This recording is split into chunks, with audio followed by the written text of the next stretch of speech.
تو دوسری جانب امیر جماعت اسلامی نعیم الرحمان نے بجلی بلز اور ٹیکس پر 12 جولائی کو دھرنا دینے کا اعلان کر دیا۔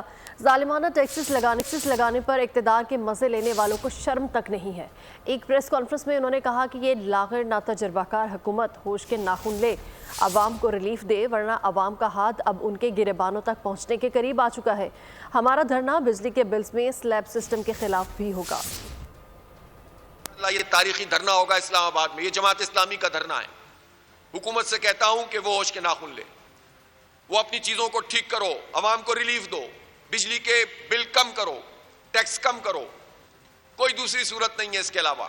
ہم وہاں بیٹھیں گے اور پھر بیٹھیں گے اور پھر اس کے بعد وہیں سے بیٹھ کر بات کریں گے، پھر پورے پاکستان میں بھی اس تحریک کو وہیں سے بیٹھ کر چلائیں گے انشاءاللہ۔ یہ حق دو عوام کو تحریک ہے، یہ حق دو پاکستان کو تحریک ہے کہ لوڈ شیڈنگ کی صورتحال ملک میں کتنی خطرناک ہے۔ شدید گرمی اور شدید لوڈ شیڈنگ کیوں؟ بجلی پیدا کرنے کی صلاحیت 41,000 میگا واٹ ہے، کنزمپشن ہماری 30,000 میگا واٹ ہے تقریباً، ایوریج لگائیں تو اور کم ہے، پیک لگائیں تو 32,000 ہے۔